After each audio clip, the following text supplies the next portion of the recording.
Hi, I'm Lowell Joseph Gallin, and I am here at the Jerusalem Post with our guest editor-in-chief, Steve Linde. Steve, thank you for being our guest on the show today.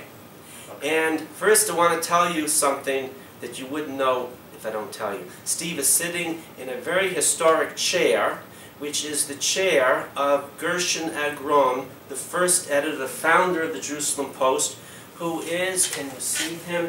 He's off there on the wall in a painting. When was the Jerusalem Post founded, Steve?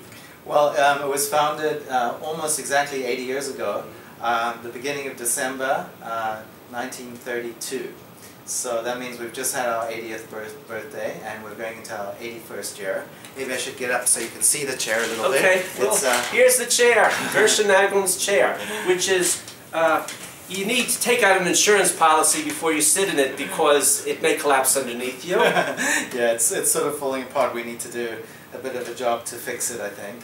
But he was the first editor of the Post, and he was, as you probably know, an immigrant from America, even though he wasn't I didn't know, but as the Talmud says, he was ashamed will not learn. Go on, please.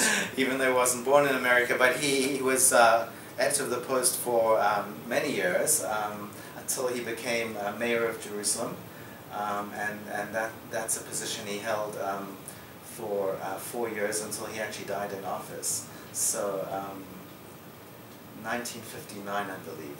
So yeah, that's...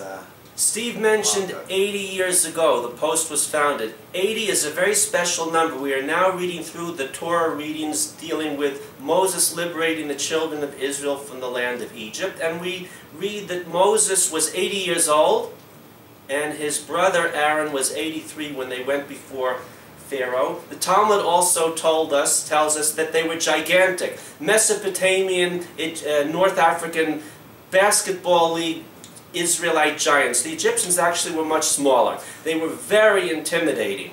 So 80 is a significant number, especially right in a few weeks now before Pesach, Passover. And here we are at the Jerusalem Post, which is 80 years old. So Steve, what have you been doing?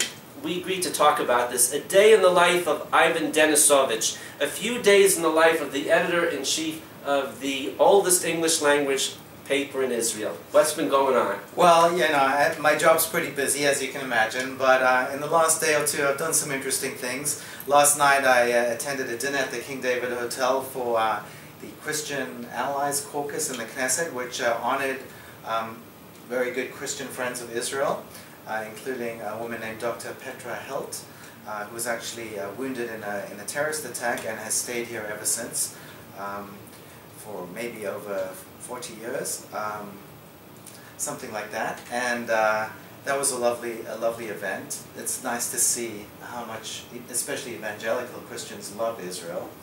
And the night before, I was with an American Jewish delegation for JNF also at a restaurant in Jerusalem. Means the Jewish National Fund. That's right. And they're celebrating 111 years, so they're even older than we are, if you like to talk numbers. And that was really nice. And they talked about you know, the situation in Israel and how it's Israel's very green at the moment. The Sea of Galilee, the Lake Kinneret is going up at the moment, and it's almost rising towards capacity. And there's a lot of good news happening. And at the same time, they ask, you know, is it safe to send our kids? Is it safe to come to Israel? And one of the leaders of the Brazilian church said last night, and we have a report in the Jerusalem Post today, that he thinks Israel is the safest place in the world. Which, again, that's his opinion, but I feel absolutely safe here. I'm sure you do too. And I would have no hesitation in recommending that people come visit. And I think that's where it all starts, the love of Israel. You first have to come here and visit the place and see for yourself. Right. Steve mentioned water. We've got a lot of water. It's raining today. I think in 1 week, a few weeks ago, we got a year's worth of rain. About a year's worth of rain. And it's still raining. The raining season for us begins at the Feast of Tabernacles, Sukkot, in September, October, and continues according to the current weather patterns of the world until the end of Passover, which this year will be in the beginning of April. And so far, We are maxing out on rain, as well as having 200 years worth of natural gas supplies discovered off the coast of Haifa. We're doing pretty good. I agree with Steve absolutely. Steve is a native South Africanite originally, before spending a couple of years surfing over in California. And I grew up in New York. Israel's absolutely safe, as safe as anywhere else. And safety is primarily a state of mind. And Israel's a wonderful country to live in. I came here with my wife and girls 20 years ago on April 1st, 1992, April Fool's Day. How long have you been here, Steve? I've been here almost 25 years. I came and went into the army. My mother died in South Africa exactly 25 years ago on Tu B'Shvat, which we've just marked, the Jewish Festival of Trees. And my sister and I made Aliyah after that. And one of the first things we did actually was dedicate a forest in her, a JNF forest in her name. And obviously now we're just after elections, so I've been invited a lot to talk about the elections. And we interviewed Prime Minister Netanyahu recently at the Jerusalem Post, and we asked him what his dream coalition would be. He didn't really want to tell us, but I think he'd like a broad coalition of something like 80 Knesset members. We're talking about 80, so let's see if he gets there or not. I think he'd like to include as many parties as he can.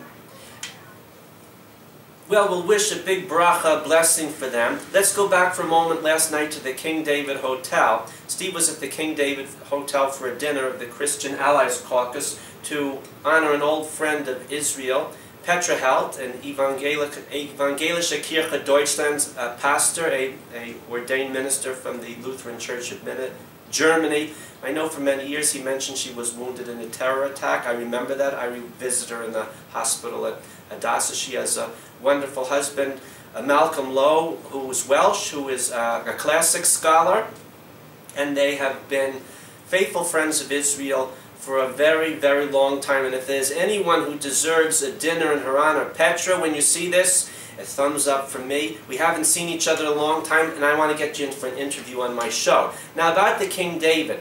Of course, you all know, since you've seen Otto Preminger's movie Exodus, made in 1960, one of the greatest propaganda films ever made, by Otto Preminger, based on the book by Leon Uris, which back in the 1950s and 60s sold about 60-70 million copies worldwide. You all remember the scene with Paul Newman. What was the name of the lady he played with, that famous actress? His flame. They have dinner on the porch at the King David. It looks as good now as it did then. It's been renovated, and in a survey of restaurants and hotels around Jerusalem, it got 5 stars for an immaculate kitchen, and they bake their own baked goods there, and they're actually not even overpriced. If you want to go have, it's a great place. You want to feel like you're Paul Newman in Exodus, go have lunch at the King David.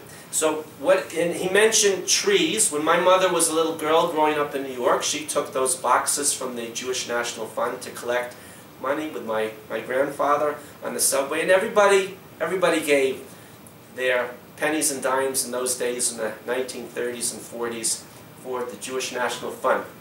You mentioned the Jewish National Fund, rain, Petra, good things happening here. Is there anything else you'd like to tell us in the last minute or two we have together for this first of what I hope will be many interviews that's been going on the last few days that's good about Israel, that you've had encountered? Well, I mean, in general, my approach is to stress the positive rather than the negative, because a lot of people think of Israel and think of, you know, 2 other countries that begin with an I, Iran and Iraq, and we couldn't be further from the truth, even though we're, you know, all in the same region. So I like to look at all the good things that Israel's doing, medically, in high-tech, in water technology, in various other things, and how much we're contributing to the world. And we try to reflect that in the Jerusalem Post. Obviously, it can't be all good news, and we have to report on the bad news too. But it seems to me that good things are happening in Israel. The economy is reviving, and that we can look forward to hopefully a good year ahead. Terrific. So Steve, thank you very much for our interview, and we thank our viewers for watching and listening, and come to visit us in Israel real soon. Thanks a lot.